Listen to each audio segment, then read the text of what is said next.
I'm Matt Smith. Right now on Upfront. Less than 2 days to go. The sprint to the primary. Polls open Tuesday morning. This weekend, all eyes on Wisconsin's Republican race for governor. The candidates in their own words from our town hall. Then, Democrats uniting behind Mandela Barnes. What happened behind the scenes? Senator Tammy Baldwin standing by amidst a busy weekend in Washington. And it's official. Republicans Milwaukee bound in 2024. The Republican National Convention secured. Right now, the RNC chairwoman. The convention in our primary just hours away. Taking on the issues important to Wisconsin. This is Upfront. Hi, everyone. Thanks for joining us. I'm Matt Smith. In just 48 hours, polls in Wisconsin will be open. Until then, a sprint, barnstorming the state. Former President Donald Trump in Waukesha County Friday night campaigning for Republican candidate for Governor Tim Michels and campaigning against Assembly Speaker Robin Vos. His former Vice President Mike Pence endorsing and campaigning for Rebecca Kleefisch during a separate stop Wednesday. A prominent split in a prominent race receiving national attention this weekend. All this as the Republican National Committee makes official Friday, Milwaukee will host the 2024 Republican National Convention. We're in Chicago with RNC Chairwoman Ronna McDaniel on the RNC and most immediate Wisconsin's primary and the midterms. The 2024 Republican National Convention will be held in the great city of Milwaukee, Wisconsin. Republicans making it official, gathering in Chicago Friday just days ahead of Wisconsin's primary. RNC Chairwoman Ronna McDaniel alongside Milwaukee Mayor Cavalier Johnson. We are going to have a great partnership, and he is a great mayor, and I'm saying that as a Republican, so the whole world should be in shock right now because there's a bipartisan moment happening.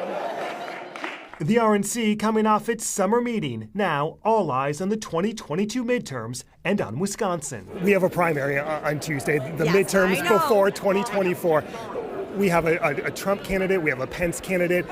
What is the Republican Party like in Wisconsin and nationwide? Is there a split forming? There's not. This is what happens. You have primaries and people are on different sides, and then everybody's coming together to focus on how do we win in the general. And the RNC has the unique role of staying neutral in primaries, which is legally we have to do that, which helps us, be the peacemaker after these primaries and bring people together and focus on what we really have to do to win back the governor's mansion, re-elect Ron Johnson, and win House seats in Wisconsin. How critical will Wisconsin be not only in the midterms but 2024? Wisconsin is a pivotal state in 2022. We have to re-elect Ron Johnson. We have a House seats that we have to win. We're going to pick up the Ron Kind seat with Derek Van Orton and Brian Steele. We obviously have to re-elect, so we're absolutely invested in Wisconsin. And of course, we want to flip the governor's mansion. I have a hard time saying that right now because the governor's been really great during this process in bringing the RNC. We still want to beat him, but we are thankful for his support of us coming to Milwaukee. Wisconsin native Reince Priebus, the former RNC chair and chief of staff in the Trump administration, will chair Milwaukee's host committee. Knowing Wisconsin politics well, now tasked with raising tens of millions of dollars to host the convention. I've raised a lot of money in my time as chairman. I've never been known as a person who couldn't raise money. We will raise the money. And whatever money needs to be raised, we'll get it done. We'll put on a great show in Milwaukee. I think people, both Republicans and Democrats, are going to be proud of the fun, respectful, and effective convention that we're going to put on here in Milwaukee. Reince, first we have the midterms. We have a primary here in Wisconsin Tuesday. You have a Trump candidate for governor, a Pence candidate for governor. How divided is the Republican Party, and is this going to play out into 2024? Well, I mean, listen, we live in a divided world. I don't know who's going to be running for president yet. I think Donald Trump's going to run. I don't know who else is going to run, but I think we're going to come together as a party no matter who the nominee is. And the Democrats could have a battle on their hands, too. I mean, I don't know if Joe Biden's going to run or what's going to happen there, but either way, the job of the host committee is to put on the convention event for the national party, raise the money, work with the national party, and get that job done.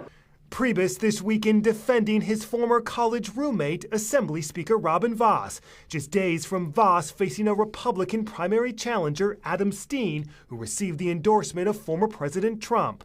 Vos maintaining decertifying the results of the 2020 election impossible. He's a good man. I love Robin. He's a good man. He's led the state of Wisconsin well. Republican Party of Wisconsin Chairman Paul Farrow ahead of Tuesday. How critical is Wisconsin going to be in 2024? It's a hinge-pin state. When you think about where we have been, every single presidential election, we're right there. They need the 10 electoral votes that we have. This is going to be another swing state that people are going to be looking at. This is going to be a lot of conversation around our Wisconsin in 24. We're going to be ready for it. This is going to be a great way to show it off. You first have the midterms and then a primary on Tuesday. You have a Donald Trump candidate. You have a Mike Pence candidate. This is playing out through the midterms, could play out in 2024. What is this doing to the Republican Party here in Wisconsin heading into the midterms? You know, the level of energy that we're seeing right now across the board is incredible. The enthusiasm that I'm talking to county parties across the state, they're emboldened. They're ready to go. They want to make a change in 22. When November comes, we hope to have a Republican governor in there that is going to be able to make the changes that we need to keep moving forward. We'll get through the primary, and then we're ready right after that on August 10th to take that candidate forward to November. You seem to be downplaying the divide a little bit heading into Tuesday. You know what? It's a challenge. I've been there as a candidate myself. I know what it takes to try to get through a primary. What's happening right now is typical in a primary situation. Is it one that I'd like to see? No, I'd rather see the energy put forth to the other side and show how weak the Democrats are. But this is what they've got to do to get through August 9th. We're going to be there on August 10th, ready to help them out. How big of a factor is Trump now? How big of a factor do you think he'll be in 2024 in Wisconsin? You know, we'll see. I can't put my finger on it. You're seeing the primaries across the country. Some of the candidates are winning, some are losing. I don't know if his energy continues or what's going to happen. That'll show up on Tuesday night for sure, and then we'll see what happens as we move forward in 24. All right, let's bring in ABC News political director Rick Klein. All right, Rick, when we saw what happened in Michigan and Arizona this past week, what are you looking for specifically when we look to our Republican governor's race Tuesday? Well, I think if any of the momentum is carrying over, it's going to be very much in the Trump direction. I think this is good news for Michaels. I think it's good news for anyone running under the Trump banner. Because we've seen a Trump sweep. Arizona was almost a clean victory up and down the ballot for Trump-endorsed candidates. In Michigan, the similar story, and even the defeat of one of the only 10 impeachment-supporting Republican members of the House. So we're seeing Trumpism carry the day in Republican primaries. He doesn't have a perfect record. There's definitely places where he's had a swing and a miss, but he's won more than he's lost, and especially in open races where you don't have a current Republican incumbent. He's been pretty successful in getting his choice on the November ballot. You had Trump here Friday. You also have him going against our state assembly speaker, Robin Vos. All things considered, this is a small assembly race, right, in the state of Wisconsin. This past week, he endorsed his Republican challenger, who appears like he does not have a chance at winning, at least before the endorsement. What is the thought here in these low-level assembly races? Robin Vos, obviously very powerful here in the state, but at the same time, this one seems like a bit of a risk. It does. I think Trump is probably feeling a little confident after defeating the Arizona House Speaker, Rusty Bowers. Rusty Bowers, though, was more outspoken in his opposition to Trump and Trumpism. He even testified before the January 6th committee. As you know, the Vos family is an extremely powerful entity. It's hard to imagine someone getting traction, but boy, what an upset that would be. I do think there's another layer to this. It's not revenge is a piece of it, and clearly Trump has done that at every level of government. The other piece of it, though, is he's trying to remake state legislatures in his own image. And he's been told by people around him about some of the theories about how the election might have been overturned last time around. If you had a friendlier state legislature, that might be a piece of it. And that's where he reaches down a little bit lower down the ballot. But I tend to agree that Speaker Vos, very unlikely to lose. It would be a major upset if it happened. But again, Trump may feel emboldened by this string of victories he's had of late. Let's look to the Senate race. Democrats essentially clearing the field for Mandela Barnes to win and take on Ron Johnson. Did that surprise you? And how does that happen behind the scenes when we're in the midst of early voting here in Wisconsin?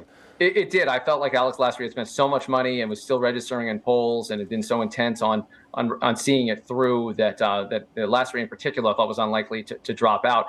I think it's been kind of a clinical display of discipline in the Democratic Party. It reminded me of what happened back in 2020 when the Democratic primaries were about to get really messy, suddenly you had people like Amy Klobuchar and Pete Buttigieg drop out right before Super Tuesday. They realized the writing was on the wall. In this case, Lasry sees the eyes on the bigger prize, which is defeating Ron Johnson. And I think trying to stop a couple of weeks of bitter infighting, get the party more excited against someone in Mandela Barnes that they really see as a rising star. you can't underestimate how important this race is to Republicans.